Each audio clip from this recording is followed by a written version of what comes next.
Hello everyone, welcome to DNA coaching classes. आज हम लोग साइंस के बैक एक्सरसाइज के क्वेश्चन नंबर 8 और 9 को यहाँ पे सॉल्व करेंगे। तो जैसा कि आप लोगों को बताया गया है कि केमिकल इक्वेशन को बैलेंस करना वही है ये, और साथ में बैलेंस करते वक्त उस इक्वेशन को हमें बताना भी है कि ये किस टाइप का रिएक्शन है।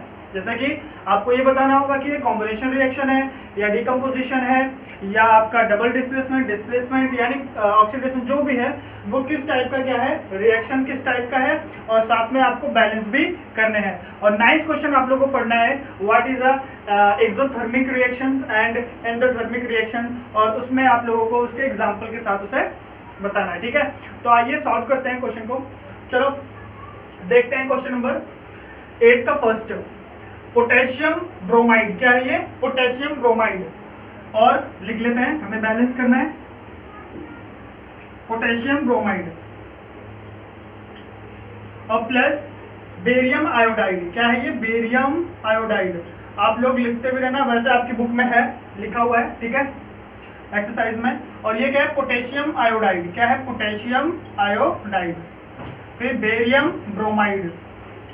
क्या है? Barium bromide. तो चलो चेक करते हैं। यहाँ पे हमने देखा कि जो यहाँ पे आफ्टर द ब्रोमीन क्या है, हमारे पास 2 है, लेकिन यहाँ पे ब्रोमीन कितना है? 1 ही है, तो हमने यहाँ पे 2 लगा दिया, तो 2 हमारे पास, ब्रोमीन इधर भी हो गया और ब्रोमीन इधर भी हमारे पास 2 हो गया। अब चेक करो, यहाँ पे पोटेशियम कितना है? 2 है, लेकिन यहाँ पे कितना है? 1 है, तो हमने यहाँ पे भी क्या कर दिया? 2 कर दिया।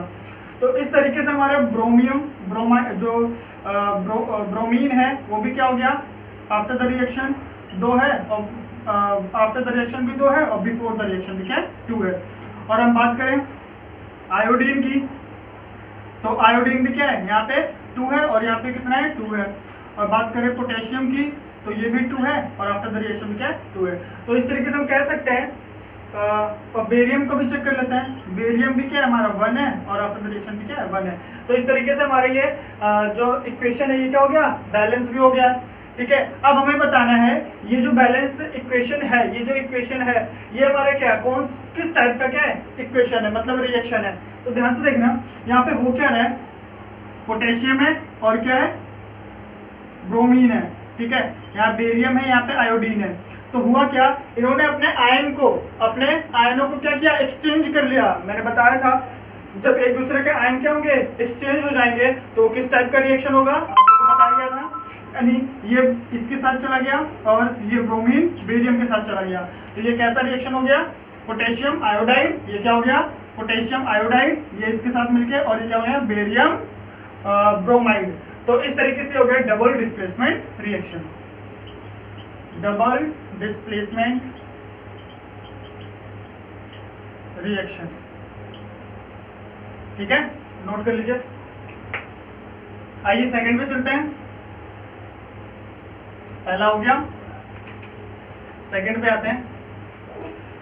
जिंक कार्बोनेट है ये। क्या है? Zinc carbonate. जब ये ब्रेक हो जाता है किसमें?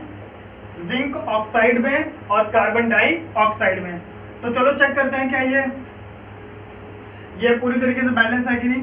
हमने जिंक देखा यहाँ पे 1 है, आफ्टर द जिंक कितना है? 1 है। कार्बन का देखा तो कितना है? 1 है, आफ्टर द रिएक्शन 1 ही है। यहाँ पे देखा बिफोर द रिएक्शन कितना? ऑक्सीजन 3, यहाँ पे 1 और 2 3, यानी ये बैलेंस है, हमें बैलेंस करने की जरूरत नहीं है।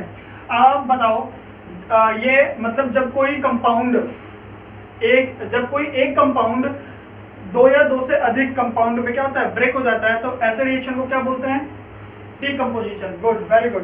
तो क्या कहते हैं? Decomposition reaction. क्या बोलेंगे? Decomposition reaction. नोट कर लीजिए। तो इस तरीके से हम सेकंड हो जाता है। अब थर्ड क्वेश्चन पे चलते हैं। थर्ड क्या है? हाइड्रोजन को क्लोरीन के साथ रिएक्ट कराने पे क्या मिलता है? Hydrochloric acid. क्या मिलता है? Hydrochloric acid. अगर हम यहाँ पे बैलेंस करने की कोशिश करते हैं, यहाँ पे हाइड्रोजन भी 2 है, यहाँ पे क्लोरीन भी 2 है, तो हमें हाइड्रोजन भी 2 चाहिए और क्लोरीन भी 2। इस तरीके से ये हमारा रिएक्शन जो है वो बैलेंस हो गया है, बट हमें बताना है कि ये किस टाइप का रिएक्शन है। तो ध्यान से देखिए, when two or more compound या एलिमेंट कंबाइंड ईच अदर, तो ऐसे रिएक्शन को हम क्या बोलते हैं? Reaction is called a combination reaction. तो ये कैसा रिएक्शन हो गया? Combination reaction.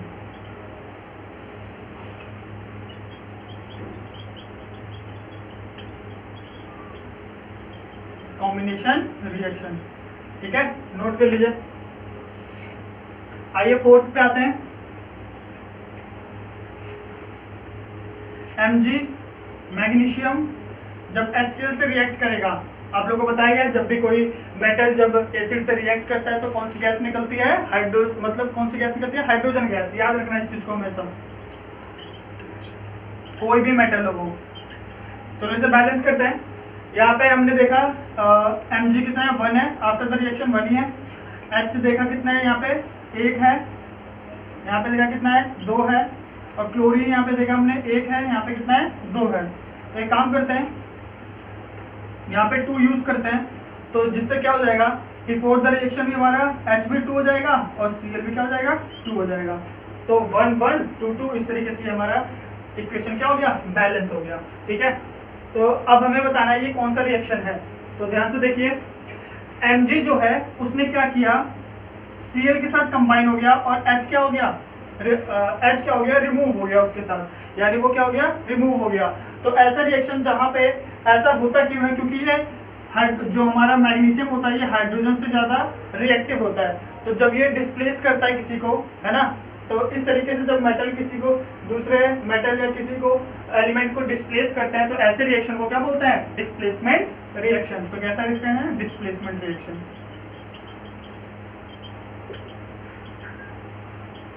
नोट कर लीजिए, डिस्प्लेसमेंट रिएक्शन। तो इस तरीके से हमारा क्वेश्चन नंबर 8 कंप्लीट होता है। जितने भी इक्वेशन थे हमने उसे बैलेंस किया और साथ में किस टाइप का रिएक्शन है उसे भी बताया, ठीक है। तो हम अब 9th क्वेश्चन में आएंगे। सबसे पहले आता है एक्सोथर्मिक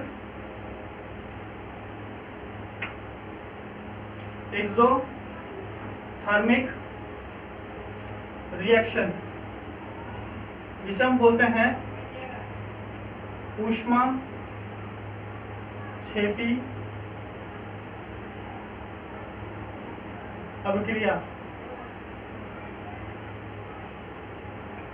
ठीक है, ऊष्मा क्षेपी अभिक्रिया। तो ऊष्मा क्षेपी अभिक्रिया कहते हैं। तो ध्यान से देखना, यहाँ पे होता क्या है ऊष्मा क्षेपी अभिक्रिया। मैंने आपको पीछे बताया भी है, जब एक्सरसाइज कराया जा रहा था वहां पे बताया गया था कि जब कभी क्या होता है, रिएक्शन होता है, जब कभी रिएक्शन होता है तो रिएक्शन होने के बाद, अगर रिएक्शन होने के बाद एनर्जी क्या हो रही है? निकल रही है, रिलीज हो रही है, तो ऐसे रिएक्शन को क्या बोलते हैं हम लोग? Exothermic reaction. A reaction in which the energy is released after the reaction is called the exothermic reaction। चलो लिखते हैं, डेफिनेशन आप लोग को लिखाया गया है वहां पे। तो इसका एग्जांपल देखते हैं हम लोग। जब मीथेन को ऑक्सीजन के साथ रिएक्ट कराया जाता है तो हमारे पास क्या क्या बनता है? CO2 और H2O। तो यहाँ पे बहुत अधिक मात्रा में क्या होता है? हीट इवॉल्व होती है। हीट क्या होती है? रिलीज होती है। तो मैंने बताया जैसे कि एक्सोथर्मिक रिएक्शन क्या होता है? a reaction in which the energy is released during the after the reaction, यानी रिएक्शन के बाद अगर हमारे एनर्जी क्या हो? रिलीज हो, निकले, तो ऐसे रिएक्शन को हम क्या बोलते हैं? Exothermic reaction. तो इसे बैलेंस करते हैं। बैलेंस करना हम लोग जानते हैं, तो चलो देखते हैं। यहाँ पे C कितना है? 1, यहाँ पे कितना है? 1, ठीक है। यहाँ पे H कितना है? 4, यहाँ पे कितना है? 2, यहाँ पे O कितना है? 2, यहाँ पे O कितना है? 3 है। तो एक काम करते हैं, पहले इसको बैलेंस करते हैं हाइड्रोजन को। तो कितना हो गया? 4 हो गया। यहाँ पे भी 4, यहाँ पे भी 4, लेकिन ऑक्सीजन कितना हो गया? यहाँ पे 2, और यहाँ पे कितना हो गया? 2, तो यहाँ पे 2 लगा दो। तो इस तरीके से यहाँ पे भी 4 ऑक्सीजन, यहाँ पे भी 4 ऑक्सीजन, ठीक है, ये बैलेंस हो गया। तो अब हम इसी के साथ एंडोथर्मिक भी देखेंगे।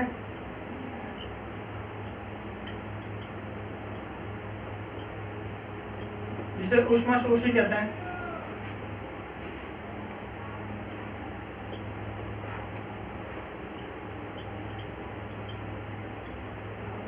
ऊष्मा शोषी अभिक्रिया। अब इसमें क्या होता है?